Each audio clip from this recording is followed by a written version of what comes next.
Tantri adalah seorang pejuang wanita yang menantang maut demi kemerdekaan bangsa lain. Ketut Tantri bukanlah nama aslinya. Ia dilahirkan dengan nama asli Muriel Stuart Walker di Glasgow, Skotlandia yang kemudian pindah ke California, Amerika Serikat. Mungkin kini tak banyak yang tahu bahwa perempuan berkulit putih ini dulunya telah berjuang menantang maut dari Bali sampai ke tanah Jawa. Itu semua dilakukannya bersama dengan para pejuang Republik Indonesia, termasuk juga Bung Karno dan Bung Tomo.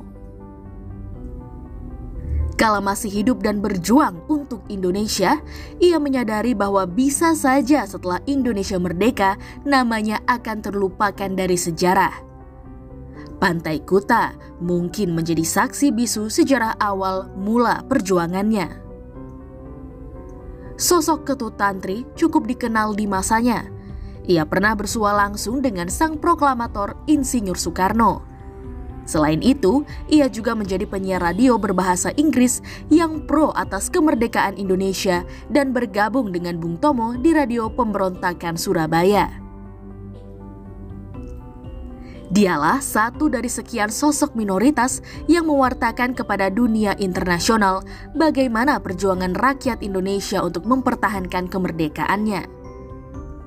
Jejak perjuangannya pun ada di Pulau Bali.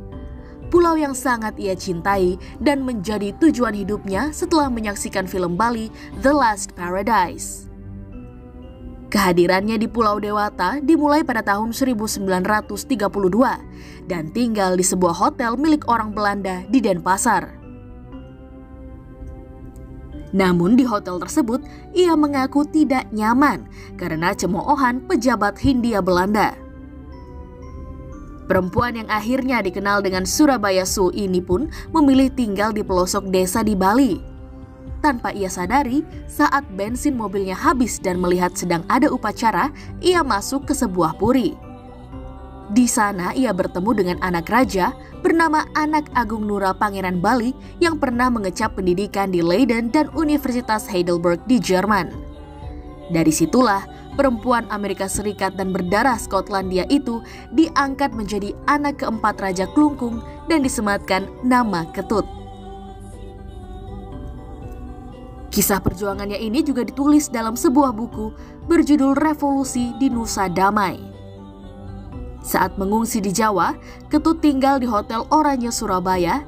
Ia bersama Agung Nura berkeliling di Jawa, ikut serta dalam gerakan bawah tanah untuk kemerdekaan Indonesia. Hidupnya tak pernah lepas dalam bayang-bayang ancaman maut. Ketut dicurigai oleh Jepang dan ditangkap serta dijebloskan ke penjara di Kediri atas tuduhan sebagai mata-mata Amerika. Ia mengisahkan bahwa ia mendapat siksaan yang berat, dipukuli, ditelanjangi, dan dibiarkan kelaparan. Saat momentum Jepang kalah terhadap sekutu, Ketut dipindah ke rumah sakit. Di sanalah ia dirawat seorang dokter, teman Nura. Ketut sempat tidak sadarkan diri dan melewatkan proklamasi kemerdekaan Indonesia pada tanggal 17 Agustus 1945. Setelah pulih, Ketut memperjuangkan kemerdekaan Indonesia melalui siaran di Radio Surabaya. Ia pun mendapatkan sebutan Surabaya Su karena ketenarannya sebagai pewarta yang mengguncang dunia internasional.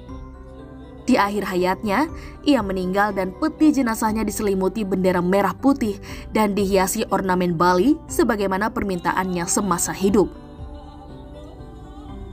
Jenazahnya pun diaben di Australia dan abunya ditebar ke Pantai Kuta. Sedangkan sisa harta kekayaannya diberikan kepada anak-anak kurang mampu di Bali. Ketut Tantri pun membuktikan kecintaan pada Indonesia dan bangsanya. Kalah atau menang, tetap Indonesia. Saya Brenda Iskarina, Selvi Anggriani, dan Fiska Dwi Astuti melaporkan. Holopis Channel bersama untuk Indonesia.